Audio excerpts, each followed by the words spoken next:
Hello friends, मैं आप सभी का इस चैनल के ऊपर स्वागत करता हूं।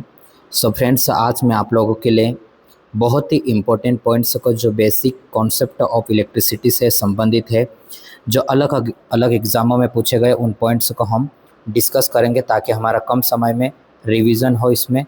जैसे कि आप इसमें देख पा रहे, सबसे पहले बेसिक ऑफ कॉन्सेप्ट में इंट्रोडक्शन के जितने पॉइंट्स रहेंगे उनको हम देखेंगे। फर्स्ट पॉइंट्स हमारे पास ये है, जैसे कि आप देख पा रहे हैं इसमें फर्स्ट वाला ये हमारे पास पॉइंट्स रहेगा। विद्युत रूप से उपयोग किए जाने वाले इंसुलेट सामग्री के सबसे महत्वपूर्ण गुण है। तो देखो, इंसुलेशन सामग्री के सबसे महत्वपूर्ण पॉइंट्स कौन सा होगा हमारे पास, तो इसमें ये पॉइंट देख सकते हैं, high resistivity and high dielectric strength होना चाहिए। ठीक है, ये मोस्ट इम्पोर्टेंट पॉइंट है। ठीक है, अब हम आगे बढ़ेंगे, नेक्स्ट वाले क्वेश्चन के ऊपर हम बढ़ेंगे। ठीक है, तो यहाँ पर हमारे पास सेकेंड ये पॉइंट है हमारे पास कि एल क्या है, कौन सी ये वाला पॉइंट हमें पूछा है, एल टी का स्क्वायर माइनस 2 किस राशि की विमा है, तो ये एक्सेलरेशन की विमा है। किसकी है, ये एक्सेलरेशन की विमा है, ये इसकी विमा है। ठीक है, तो आपको इसको भी याद रखना है।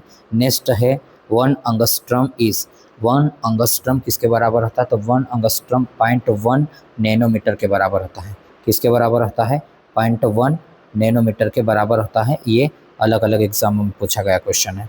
ठीक है, अब हम आगे बढ़ते हैं, उसी प्रकार अगले वाले क्वेश्चन की ओर चलते हैं हम। ठीक है, तो अगला क्वेश्चन हमारे पास है 5400 किलो जूल। कितने हैं, 5400 किलो जूल की बात कर रहा है ये। तो ये हमारे पास कितनी होती है ये देखना है हमें। ठीक है, तो 50, तो ये हमारे पास वो होगी, कितने हो जाएगी, 1.5 किलोवाट के बराबर होगी। ठीक है, किलोवाट में, किलो जूल है तो उसको हम किलोवाट में अगर हम चेंज करेंगे तो ये हमारे पास चेंज हो जाएगी। ठीक है, तो ये आप इसको ध्यान रखना। अगला क्वेश्चन हमारे पास है विमेय सूत्र। ठीक है, क्या है, विमेय सूत्र की बात कर रहा है और ये हमारे पास है विमेय सूत्र। ठीक है, विमेय सूत्र की बात कर रहा है ये हमारे पास विमेय सूत्र ml² T-2 के अनुरूप होता है। तो ये बलागुण, ऊर्जा और कार्य, ध्यान देना आपको, बहुत इंपॉर्टेंट है ये क्वेश्चन कि ये बलागुण की विमेय सूत्र पूछेगा तब भी आपको ml का स्क्वायर T- का स्क्वायर करेंगे आप। ठीक है, और ऊर्जा का भी बात करें तो, और कार्य के भी, वर्क का भी। ठीक है, टार्क, एनर्जी एंड वर्क, तीनों का डायमेंशन फार्मूला सेम होता है, ये बात आपको पता होनी चाहिए। ठीक है, नेक्स्ट क्वेश्चन हम आगे देखते हैं। अभी अगला क्वेश्चन हमारे पास ये है कि देखो, किस राशि का SI मात्रक न्यूटन है। तो देखो, the SI unit of which quantity is Newton. तो न्यूटन है फोर्स, किसकी हो जाएगी, बल की राशि हो जाएगी। ठीक है, किसकी है ये, बल का हो जाएगा। ठीक है, अगला क्वेश्चन हमारे पास है 1 kilowatt hour 860 kilocalorie के बराबर है। तो देखो, 1 kilowatt hour 860 kilocalorie के बराबर, तो ये हमारे पास हो जाएगा 3600 kg, या फिर उसको हम लिख सकते हैं 3.6 इंटू 10⁻6 जूल के बराबर भी हम इसको लिख सकते हैं। ठीक है, तो 1 किलो वाट आवर किसके बराबर होगा, 860 किलो कैलोरी के बराबर भी होता है, लेकिन इसके ही इक्वल में कितना रहता है हमारे पास, 3.6 इंटू 10⁻6 जूल के बराबर ये होगा हमारे पास। ठीक है, अगला क्वेश्चन को अब हम देख लेते हैं। इसमें अगला क्वेश्चन भी उसी से रिलेटेड ये हमारे पास क्वेश्चन है। ठीक है, अगला क्वेश्चन भी हमारे पास उसी से रिलेटेड है। 1 किलोवाट घंटा 1 किलोवाट आवर होगा, कितना होगा, 1 किलोवाट आवर ही होगा ये हमारे पास। ठीक है, ये किसके बराबर हो जाएगा, 3600 किलो जूल, या फिर इसको हम लिख सकते हैं, ये भी लिख सकते हैं। ठीक है, क्या लिख सकते, 3.6 इंटू 10⁻6 जूल के बराबर हो जाएगा। अब अगला क्वेश्चन ये वाला अगर हम देखेंगे इसमें, ठीक है, तो 10 जूल पर कूलाम इज इक्वल टू कितना होगा, तो 10 जूल पर कूलाम। देखो, जूल पर कूलाम किसका यूनिट है, ये वोल्टेज की यूनिट है, या वोल्ट की यूनिट भी, वोल्टेज की यूनिट वोल्ट भी होती है। तो इसका हम लिख सकते हैं, बहुत ही बेसिक क्वेश्चन है, लेकिन जेई लेवल की अलग अलग एसएससी और यूपीपीसीएल जेई में ये क्वेश्चन पूछा गया। बहुत ही सरल क्वेश्चन है, लेकिन थोड़ा सा घुमाकर क्वेश्चन पूछा है। ठीक है, तो आप इसको ध्यान रखना। अगला क्वेश्चन 1 वोल्ट के बराबर होता है, तो 1 वोल्ट किसके बराबर होगा, तो ये हमारे पास होगा 1 जूल पर कूलाम के बराबर होगा 1 वोल्ट। ये क्वेश्चन रिपीटेड क्वेश्चन है। ठीक है, तो ये थे हमारे पास इंपॉर्टेंट पॉइंट, और भी आगे हम इसको देख लेते हैं। ठीक है, अब यहाँ पर हम देखते हैं इसके कुछ और इम्पोर्टेंट पॉइंट्स को देखते हुए आगे बढ़ेंगे। ठीक है, तो देखो किस विद्युत मात्रा को, ठीक है, किसकी मात्रा को इसको, ठीक है, सिग्मा द्वारा दर्शाया जाता है। तो ये सिग्मा द्वारा हम किसको सिग्मा द्वारा दर्शाते हैं, तो ये चालकता का या कंडक्टिविटी को हम सिग्मा के द्वारा प्रदर्शित करते हैं। ठीक है, तो ये आप ध्यान रखना। नेक्स्ट क्वेश्चन हमारे पास ये वाला क्वेश्चन है, कंपोनेंट्स विच अबेव ओम्स लॉ नोन एज, क्या बोला है, ओम के नियम का पालन करने वाले घटक आमतौर पर जाने जाते हैं तो कैसे, ओमिक कंपोनेंट के रूप में उसको हम जानते हैं। किसके रूप में जानते हैं, ओमिक कंपोनेंट के रूप में हम उसको जानते हैं। ठीक है, तो ये हमारे पास हो जाएगा। अगला क्वेश्चन पे देखते हैं हम। देखो सेंटीग्रेड के केल्विन में समीकरण खाली स्थान से परिवर्तित किया जाता है, तो किससे हम परिवर्तित करते हैं उसको लिखना है हमें। ठीक है, किसके द्वारा उसको हम परिवर्तित करेंगे, तो ये हमें पता होना चाहिए। तो देखो इसको हम करेंगे इससे 273.15 से हम गुना करेंगे या इसको प्लस करेंगे, तो केल्विन को अगर सेंटीग्रेड में चेंज करना है तो वो हो जाएगा हमारे पास। ठीक है, तो ये करना रहेगा। नेक्स्ट क्वेश्चन है, विद्युत की गति है the speed of electricity is, तो विद्युत की गति की बात करें ना तो ये हमारे पास रहेगी। ठीक है, कितनी है, 2,97,842 किलोमीटर पर सेकेंड रहते हैं इलेक्ट्रिसिटी की स्पीड।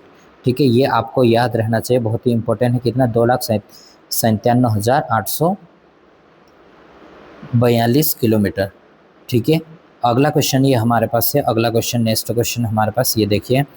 नेक्स्ट क्वेश्चन क्या है, specific resistance is the resistance offered between the two end of material having area of 1 centimetre square and length 1 centimetre. क्या है, विशिष्ट प्रतिरोध पदार्थ के दो सिरों के बीच प्रस्तुत प्रतिरोध है। तो प्रस्तुत प्रतिरोध है तो क्या होगा हमारे पास ये। ठीक है, इसको देखना है तो ये वाला ध्यान रखना, 1 सेंटीमीटर स्क्वायर का क्षेत्रफल और लंबाई 1 सेंटीमीटर, तो ये हमारे पास हो जाएगा। ठीक है, अगला है the SI unit of electric charge is, SI unit electric charge की पूछा है। ठीक है, इलेक्ट्रिक चार्ज की यूनिट क्या है, तो ये कूलम हो जाएगी। क्या होती है, इसकी यूनिट कूलम होती है। ठीक है, ये भी अलग अलग एग्जाम में पूछे गए क्वेश्चन है। ठीक है, अगला क्वेश्चन देख लेते हैं हम इसमें। मानव शरीर का कौन सा प्रतिरोध होता है, तो मानव शरीर में क्या बोला है, the average resistance of human body is, तो एवरेज रेजिस्टेंस की अगर बात करें तो ये हमारे पास हो जाएगा 1000 ओम हो जाएगा। कितना, 1000 ओम होगा। ठीक है, चालकता की इकाई the unit of conductivity is, तो ये हो जाएगी हमारे पास क्या होगी, सीमेन पर मीटर या फिर मोह पर मीटर होगी। क्या होगी, सीमेन पर मीटर या फिर मोह पर मीटर हो जाएगी। ठीक है, अगला क्वेश्चन को हम देख लेते हैं इसमें। अगले नेक्स्ट क्वेश्चन को देखते हैं हम। देखो एक दिए गए चालक के, क्या है, एक दिए गए चालक के प्रतिरोध का तापमान गुणांक का मान क्या होता है, तो दिए गए भिन्न तापमान पर भिन्न रहेगा उसका। ठीक है, एक अगर चालक रहेगा और अलग अलग टेम्परेचर रहेगा तो उसका टेम्परेचर कोएफिशिएंट भी चेंजेस रहता है, कंडक्टर का पॉजिटिव रहता है, तो अलग अलग टेम्परेचर पर अलग अलग ये रहेगा हमारे पास। ठीक है, क्या रहेगा, अलग अलग टेम्परेचर पर अलग अलग रहेगा हमारे पास। ठीक है, अगला क्वेश्चन देख लेते हैं इसमें। The unit of specific resistance is, तो स्पेसिफिक रेजिस्टेंस की यूनिट की बात करें तो मोहोमीटर होता है। क्या होता है, मोहोमीटर होता है ये वाला। ठीक है, अगला है विद्युत धारा का मात्रक, तो एम्पियर में आता है। विद्युत धारा का मात्रक किसमें आता है, एम्पियर में आता है ये। ठीक है, आगे हम बढ़ेंगे इसमें। नेक्स्ट क्वेश्चन को देख लेते हैं। कूलम इज इक्विवेलेंट टू, तो कूलम किसके बराबर होता है, तो कूलम 1 एम्पियर सेकेंड के बराबर होता है। क्यों होता है भाई, इसमें देखो Q बराबर हमारे पास I और T होता है। I की यूनिट एम्पियर, T की सेकेंड। ठीक है, 1 कूलम बराबर एम्पियर सेकेंड हमारे पास आ जाएगा। ठीक है, अब विभवांतर की बात करें, विभवांतर क्या होता है, किसी विद्युत परिपथ में दो बिंदु के बीच में जो अंतर रहता है उसको हम विभवांतर बोलेंगे, तो ये वाला राइट ऑप्शन होगा। It is the difference of potential between 2 point in A electric circuit. ठीक है, तो ये हमें पता होना चाहिए। नेक्स्ट हम देख लेते हैं इसमें। देखो विद्युत ऊर्जा का मात्रक क्या है, तो किलोवाट आवर में इसको हम करते हैं।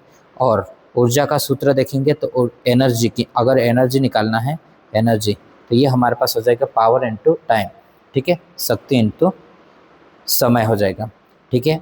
आगे हमारे पास ये है कुछ इंपॉर्टेंट पॉइंट्स मूल मात्रक, जैसे कि अगर हम मास का देखेंगे, मास को हम किलोग्राम में मेजर करते हैं, ठीक है, और इसकी संकेत की बात करें तो ये हमारे पास हो जाएगा, क्या हो जाएगा, केजी में हो जाएगा। और टाइम को सेकंड में हम मेजर करते हैं तो टाइम हमारे पास सेकंड में हो जाएगा, ठीक है। और लंबाई मीटर में तो ये भी मीटर में हो जाएगा। तापमान केल्विन में तो केल्विन हो जाएगा हमारे पास। विद्युत धारा एम्पियर में मेजर करते हैं, इसको भी हम ज्योति तीव्रता कैंडेला, ठीक है। ज्योति तीव्रता को ध्यान रखना, ये क्वेश्चन आपको पूछ सकता है, ठीक है। पदार्थ की मात्रा मोल में रहती है, ठीक है। तो ये कुछ इंपॉर्टेंट थे। अब पूरक मात्रक की बात करें, इसमें पूरक मात्रक की, तो ये हमारे पास पूरक मात्रक का आएगा, ठीक है। ये वाला जितना ये हमारे पास डायग्राम में ये कितना है, पूरक वाला। समतल कोण की रेडियम इसकी यूनिट हो जाएगी और घन कोण की स्टेरेडियम उसकी यूनिट हो जाएगी, ठीक। तो ये हमें पता होना चाहिए। नेक्स्ट क्वेश्चन को देख लेते हैं हम ऐसे। किसी पदार्थ का ऊर्जा की अधिक मात्रा अवशोषित करने का गुण इसके खाली स्थान के रूप में परिभाषित किया जाता है, तो ये कठोरता के, क्या बोला है, the ability of a material to absorb a large amount of energy is defined as it is. तो ये हमारे पास कठोरता क्या है, किसी पदार्थ जो ऊर्जा की अधिक मात्रा अवशोषित करने का गुण इसके खाली स्थान के रूप में परिभाषित किया जाता है, ठीक है। हाइड्रोजन परमाणु की क्षमता कक्षा में क्या होता है, इलेक्ट्रॉन, क्या होता है, एक इलेक्ट्रॉन होता है, क्या होता है, कक्षा में एक इलेक्ट्रॉन होता है। आगे हम बढ़ लेते हैं, इसमें और भी कुछ देख लेते हैं। देखो इसमें जितने हो सके उतने हम इम्पोर्टेंट पॉइंट्स को करते हुए आगे बढ़ते जाएंगे, ठीक है। यहाँ मेरे पास हर चैप्टर के और हर एक के इम्पोर्टेंट पॉइंट्स है और उसके पूछे गए क्वेश्चन भी हैं। अब इसको क्या करा है कि वन लाइनर में जितने क्वेश्चन हैं उनको हमने निकाल लिया है ताकि हम कम समय में अधिक क्वेश्चन को लगा सकें। अगर उसके साथ ऑप्शन भी रहते तो वो ज़्यादा हो जाता, ठीक है। तो ये बात ध्यान रखना। ये वाला क्वेश्चन देखते हैं, एक आदर्श चालक का प्रतिरोध कैसा आता है। तो एक आदर्श आइडियल कंडक्टर रहेगा तो उसका प्रतिरोध 0 हो जाएगा, ठीक है। अगला क्वेश्चन है विद्युत चालकता की विमा है, तो चालकता की विमा की बात करें तो ये हमारे पास चालकता की विमा हो जाएगी, ठीक है। m का स्क्वायर m -1 और l का -3 स्क्वायर हो जाएगा, t का 3 स्क्वायर और हमारे पास घात लग जाएगी, इसके बाद a का स्क्वायर हो जाएगा, ठीक है। तो ये आपको पता होना चाहिए मेरे भाई कि यहाँ पर ये पॉइंट आपको याद होना चाहिए कि चालकता की विमा ये हमारे पास है, ठीक है। क्या है, ये चालकता की विमा है। आगे हम देख लेते हैं इसमें नेक्स्ट क्वेश्चन। 0 केल्विन तापमान के निकट अति शुद्ध चांदी की विद्युत प्रतिरोधकता है तो बहुत निम्न की लेकिन मापनीय है। क्या है, 0 केल्विन तापमान के निकट अति शुद्ध चांदी की विद्युत प्रतिरोधकता कितनी हो जाएगी हमारे पास, बहुत निम्न रहेगी उसमें। अगला क्वेश्चन अगर हम इसकी बात करें ये वाले क्वेश्चन की, तो किस तत्व की चालकता उच्चतम होती है, तो चांदी की चालकता सबसे ज़्यादा रहती है, ठीक है। किसकी है, चांदी की चालकता ज़्यादा रहती है, ठीक है। अगला क्वेश्चन हमारे पास क्या है, इसी प्रकार यहाँ पर अगर हम देखते हैं इसमें, ठीक है, इसमें अगर हम देख लेते हैं इसमें उच्चतम चालकता के लिए किस प्रकार का तांबा उपयोग किया जाता है, तो शुद्ध एनिल क्या है, प्योर एनिलेट कॉपर का यूज़ करते हैं हम, ठीक है। शुद्ध अनिलीकृत तांबा का हम यूज़ करेंगे, ठीक है। मैग्नीन प्रकार का पदार्थ खाली स्थान बनाने के लिए उपयोग किया जाता है तो मानक प्रतिरोध, मैग्नीन का यूज़ हम किसको बनाने के लिए यूज़ करते हैं, तो मैग्नीन का यूज़ हम किसको बनाने के लिए यूज़ करते हैं, मैग्नीन का यूज़ मानक प्रतिरोध यानी स्टैंडर्ड रेजिस्टेंस को बनाने के लिए हम इसका यूज़ करते हैं, ठीक है। अगला क्वेश्चन देख लेते हैं। अब इसमें देखिए नेक्स्ट क्वेश्चन हमारे पास देखो, प्रति अंश तापमान में वृद्धि के लिए प्रति इकाई मूल प्रतिरोध चालक के प्रतिरोध में परिवर्तन को कहा जाता है, तो ये हमारे पास प्रतिरोध का तापमान गुणांक का टेम्परेचर कोफिशिएंट ऑफ रेजिस्टेंस बोलते हैं। The change in the resistance of conductor per unit original resistance per degree rise in temperature is called, ठीक है। अगला हमारे पास हो जाएगा एक उद्दीप्त लैंप का गर्म प्रतिरोध लगभग इसके ठंडे प्रतिरोध से होता है, ठीक है। तो कितना रहता है, 10 गुना ज़्यादा रहेगा हमारे पास, कितना 10 गुना इसमें ज़्यादा हो जाएगा, ठीक है। अगला क्वेश्चन है हमारे पास अगला क्वेश्चन क्या है हमारे पास, किसी परमाणु के बाह्यतम कक्षा में इलेक्ट्रॉन खालिस्तान के रूप में जाने जाते हैं, तो ये संयोजी वैलेंस इलेक्ट्रॉन के रूप में जाने जाते हैं, ये बात भी आपको ध्यान रखना है। ठीक है, अब इसमें हम देख लेते हैं कुछ इलेक्ट्रॉन और इनके बारे में देख लेते हैं। देखो, अगर सबसे पहले हम इलेक्ट्रॉन, यहाँ पर द्रव्यमान, ये द्रव्यमान केजी में ऊपर वाला है और नीचे वाला एमओ में आएगा, और चार्ज कूलम में चार्ज की प्रकृति कैसे है। तो देखो, इलेक्ट्रॉन की अगर हम बात करते हैं, ठीक है, किसकी बात कर रहे हैं, इलेक्ट्रॉन की बात करते हैं, तो उसका द्रव्यमान कितना रहता है, 9.109 इंटू 10⁻⁻31 हो जाएगा। ठीक है, और नेक्स्ट हमारे पास इसका द्रव्यमान कूलम अगर हम देखेंगे चार्ज की, तो 1.602 इंटू 10⁻⁻19 हो जाएगा, ऋणात्मक रहता है। ठीक है, अब यहाँ पर हम बात करेंगे, इसमें प्रोटॉन की बात करते हैं। ठीक है, प्रोटॉन की बात करेंगे तो प्रोटॉन के ऊपर पॉजिटिव चार्ज रहता है। ठीक है, और इसका द्रव्यमान रहता है 1.673 इंटू 10⁻⁻27।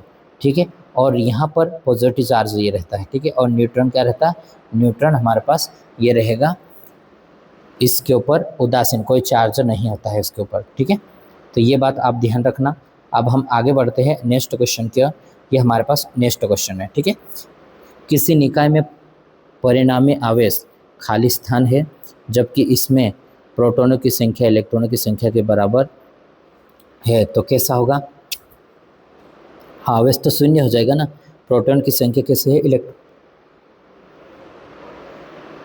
इलेक्ट्रॉन की संख्या के बराबर है। ठीक है, तो ये बात आपको ध्यान रखना है इसमें। अगले क्वेश्चन को देखते हैं अभी। ठीक है, देखो, यदि किसी समांतर, क्या बोला है, यदि किसी समांतर परिपथ में एक समांतर प्रतिरोध को हटा दिया जाता है, तो कुल प्रतिरोध कितना बढ़ जाएगा, उसमें कुल प्रतिरोध क्या हो जाएगा, बढ़ जाएगा। ठीक है, और corkscrew rule is use to, तो देखो, कार्क स्क्रू नियम के अकॉर्डिंग क्या होता है, क्या ज्ञात करने के लिए यूज़ करते हैं, धारा कुंडली की दिशा को हम ज्ञात करने के लिए इसको, डायरेक्शन ऑफ करंट कोयल की। ठीक है, ये बात आपको पता होना चाहिए। नेक्स्ट हम आगे देखेंगे इसमें। ठीक है, आगे देख लेते हैं। एक क्या बोला है, एक मौलिक राशि जो पदार्थ से प्रवाहित होती है जब विद्युत ऊर्जा प्रवाहित की जाती है, जब विद्युत ऊर्जा प्रयोग किया जाता है, इसकी इकाई है तो आवेश और कूलम। क्या है, आवेश एंड कूलम। ठीक है, अगला है हमारे पास, देखो, अगला हमारे पास हो जाएगा ये, किसी आवृत्त में परमाणु क्रमांक में वृद्धि होने पर खाली स्थान होता है, तो धात्विक गुण में कमी आती है। ठीक है, परमाणु क्रमांक में वृद्धि होने पर धात्विक जो गुण रहता है उसमें क्या होता है, कमी आती है। ठीक है, क्या आ रही है, कमी आती है, तो इसको आप ध्यान रखना। ठीक है, आगे देख लेते हैं अभी हम कुछ इंपॉर्टेंट पॉइंट्स है इसमें, सम इम्पोर्टेंट फैक्ट को देख लेते हैं हम। एक इलेक्ट्रॉन का व्यास कितना होता है, इलेक्ट्रॉन का व्यास अगर हम बात करते हैं तो इलेक्ट्रॉन का व्यास हमारे पास कितना हो जाएगा, एक इलेक्ट्रॉन का व्यास यह हो जाएगा 10⁻⁻15 मीटर होता है। ठीक है, एक इलेक्ट्रॉन का द्रव्यमान प्रोटॉन के द्रव्यमान का कितना गुना रहता है, तो ये बहुत ही इंपॉर्टेंट पॉइंट है, इसको भी आप याद रखना। ठीक है, 1 कितना आएगा, 1840। ठीक है, प्रोटॉन और न्यूट्रॉन के बीच की दूरी 2 से 3 फर्मी मीटर होती है। किसके बीच में दूरी, प्रोटॉन और न्यूट्रॉन के बीच की दूरी। ठीक है, अगला क्वेश्चन हमारे पास ये है, इसको अगर हम देखते हैं, प्रत्येक न्यूट्रॉन और प्रोटॉन की संहति एक हाइड्रोजन परमाणु की संहति के बराबर होती है। ठीक है, अगला है, सामान्य अवस्था में पदार्थ का प्रत्येक परमाणु सदैव विद्युत उदासीन होता है, क्योंकि परमाणु में धनात्मक और ऋणात्मक आवेश समान होता है। नाभिक के पास वाले इलेक्ट्रॉन के पास कम ऊर्जा स्तर तथा अधिक नाभिकीय बल होता है, जबकि नाभिक से दूरी बढ़ने पर, कक्षा की संख्या बढ़ने पर इलेक्ट्रॉन की ऊर्जा स्तर बढ़ती है और नाभिक बल कम होता है, नाभिकीय बल कम लगता है वहाँ पर। ठीक है, वो बात सही है, ये भी इंपॉर्टेंट क्वेश्चन है, इससे रिलेटेड क्वेश्चन है। मैंने यूथ कंपटीशन के क्वेश्चन को कराया है, उसमें इस क्वेश्चन को करा। ठीक है, नाभिक में प्रोटॉन तथा न्यूट्रॉन की संख्या बराबर होती है। ठीक है, प्रोटॉन और न्यूट्रॉन की संख्या वहाँ पर बराबर रहती है नाभिक में। ठीक है, तो परमाणु के बारे में आपको पता होना चाहिए कि भाई कहाँ कहाँ होता है, इलेक्ट्रॉन कहाँ पे रहते हैं और कहाँ पे लीव करते हैं। ठीक है, नेक्स्ट क्वेश्चन को देख लेते हैं अभी हम। इसमें देखो, इसमें क्या है, विद्युत आवेश के बीच के बल को संचालित करने वाला नियम क्या होता है, तो ये कूलाम का नियम रहेगा। कौन सा नियम है, विद्युत आवेश के बीच में। ओम के नियम के लागू होने की शर्त क्या है, तो नियत ताप, टेम्परेचर कैसा होना चाहिए, कांस्टेंट होना चाहिए उस कंडीशन में। ठीक है, क्या है, कांस्टेंट होना चाहिए। यदि ये 12.25 गुणित 10⁻16 इलेक्ट्रॉन एक सेकेंड में चालक के मध्य से गुजरते हैं तो विद्युत धारा मिली एम्पियर में कितनी होगी। ठीक है, इसमें पूछा है मिली एम्पियर में, तो 19.6 हो जाएगी। ठीक है, अगर हम इलेक्ट्रिसिटी की बात करें तो इलेक्ट्रिसिटी दो प्रकार की होती है, स्टैटिक इलेक्ट्रिसिटी और डायनेमिक इलेक्ट्रिसिटी। ठीक है, अब चार्ज आवेशित विद्युत, चार्ज इलेक्ट्रिसिटी और करंट इलेक्ट्रिसिटी। ठीक है, इसको हम ऐसे बोल सकते हैं। अब देखो, करंट इलेक्ट्रिसिटी दो प्रकार की, AC and DC, direct current and alternative current. ठीक है, तो ये भी आपको पता होना चाहिए। ठीक है, देखो, static electricity is produce by, क्या करेगी, इलेक्ट्रिसिटी कैसे प्रोड्यूस होगी, तो ये घर्षण या प्रेरण के द्वारा दोनों से प्रोड्यूस होती है। बहुत ही इंपॉर्टेंट है, बहुत सारे लोग आपको एक ही फ्रैक्शन का बताएगा, लेकिन इंडक्शन के द्वारा भी स्टैटिक इलेक्ट्रिसिटी प्रोड्यूस होती है। ठीक है, स्टैटिक। और नेक्स्ट है ओम के नियम का सही रूप है, तो ओम के नियम का सही रूप की अगर हम बात करें तो यहाँ पर हम इसको लिखेंगे ये वाला। ठीक है, ये वाला आ जाएगा हमारे पास। ठीक है, ओम के नियम का। देखो, आगे हम देखते हैं कूलाम में इलेक्ट्रॉन चार्ज कितने इलेक्ट्रॉनों के आवेश के बराबर होता है, तो 6.25 × 10⁻18। ठीक है, इतना हो जाएगा हमारे पास। यदि प्रतिरोध ओम के नियम का पालन करता है तो इससे कहा जाता है, तो रेखीय कहा जाता है। इसको क्या बोलेंगे हम, रेखीय बोलते हैं। ठीक है, लीनियर हम बोलेंगे उसको। आगे हम इसमें देख लेते हैं, ये हम पर हमारे पास है। ठीक है, विजिबल लाइट और वेवलेंथ, विजिबल लाइट और वेवलेंथ। बेगनी की बात करें वॉलेट की, तो कितने हमारे पास, ये इतने रहेगी यहाँ पर। ठीक है, यहाँ पर ये इतनी हो जाएगी। आसमानी की बात करेंगे तो 4500, और नीला ब्लू की बात करें 4700, हरा की बात करें तो ये हमारे पास हो जाएगा 55 और 5500, और पीला येलो की बात करें 57, 65, नारंगी, ऑरेंज, रेड की ये सबसे ज़्यादा। ठीक है, रेड की सबसे ज़्यादा है हमारे पास ये, तो इसको भी आप ध्यान रखना, बहुत ही इंपॉर्टेंट है। एक आवेशित कण के कार्य करने की क्षमता को क्या कहते हैं, तो विद्युत विभव ऊर्जा कहते हैं। विद्युत विभव ऊर्जा बोलते हैं आवेशित कण के कार्य करने की क्षमता को।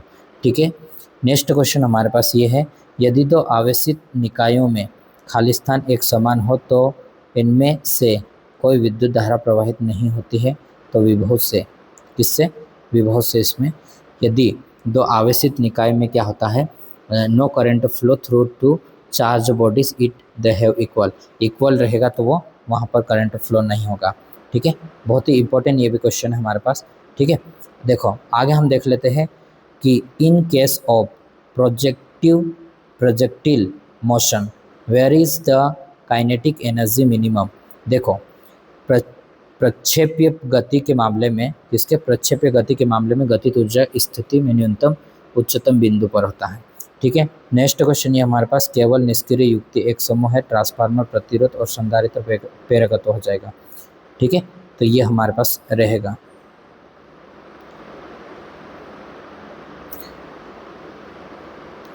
आगे और देख लेते हैं हम, सिस्टम के लिए शून्य प्रारंभिक स्थिति का क्या अर्थ है, प्रणाली स्थिति है और इसके किसी भी घटक में कोई ऊर्जा संग्रह नहीं है। ठीक है, किसी भी घटक में ऊर्जा कोई संग्रह, सिस्टम में शून्य प्रारंभिक स्थिति क्या है, प्रणाली स्थिति कैसी, स्थिर है, इसके किसी भी घटक में कोई ऊर्जा नहीं है। 2016 में ये क्वेश्चन पूछा है DFCCL ने। ठीक है, आगे बढ़ते हैं हम इसमें। रेसिप्रोकल और रेजिस्टिविटी, तो कंडक्टिविटी के रेसिप्रोकल रहता है। ठीक है, नेक्स्ट क्वेश्चन, चालकता के अनुरूप है, तो परमिबिलिटी क्या है, एनालॉग ऑफ कंडक्टिविटी इज, तो परमिबिलिटी हो जाएगा। ठीक है, परमिबिलिटी हो जाएगा। और अगला क्वेश्चन हमारे पास ये है कि प्रतिरोध के तापमान गुणांक का मान किस पर निर्भर करता है, तो पदार्थ की प्रकृति के ऊपर और टेम्परेचर के ऊपर डिपेंड करेगा। ओम के नियम किसके लिए अवैध है, सभी चालकों के लिए है, ये वैलिड है। ठीक है, तो ये यहाँ तक हमारे पास था। आगे हम और देखेंगे इसको। ठीक है, आज के लिए ही इतना ही। आगे हम अगले लेक्चर में हम इसको ले लेंगे। ठीक है, यहाँ से हम आगे बढ़ेंगे। तो अगले लेक्चर में आपको बता दूं कि यहाँ मेरे पास सारे के सारे, जैसे मैं आपको बता दूं यहाँ पे सभी पॉइंट्स को मैं आपको बताता कि देखो जितने पॉइंट्स हैं हम सबसे पहले बेसिक कॉन्सेप्ट ऑफ इलेक्ट्रिसिटी के पढ़ रहे हैं। ठीक है, उसके बाद इंट्रोडक्शन का ही ले रहे हैं हम। उसके बाद वोल्टेज, करंट, प्रतिरोध, विद्युत, पावर, ऊर्जा के बारे में पढ़ेंगे। उसके बाद न्यूमेरिकल क्वेश्चन को देखेंगे और आगे बढ़ेंगे कुछ क्वेश्चन को देखते हुए। फिर विद्युत धारा और नेटवर्क के बारे में पढ़ेंगे। ठीक है, इस प्रकार से शॉर्ट रिवीजन हम इसके कर लेंगे। ठीक है, बहुत इंपॉर्टेंट है। अगर आप अपनी तैयारी को मजबूत करना चाहते हैं तो हमारे साथ आप जुड़ सकते हैं और अपनी तैयारी को मजबूत कर सकते हैं। किसी भी प्रकार के डाउट हो तो आप हमें कमेंट बॉक्स में हमें बता सकते हैं ताकि हम उसका सॉल्यूशन दे सकें। तो आज के लिए इतना ही। वीडियो देखने के लिए धन्यवाद। अब हम मिलेंगे नेक्स्ट वीडियो में।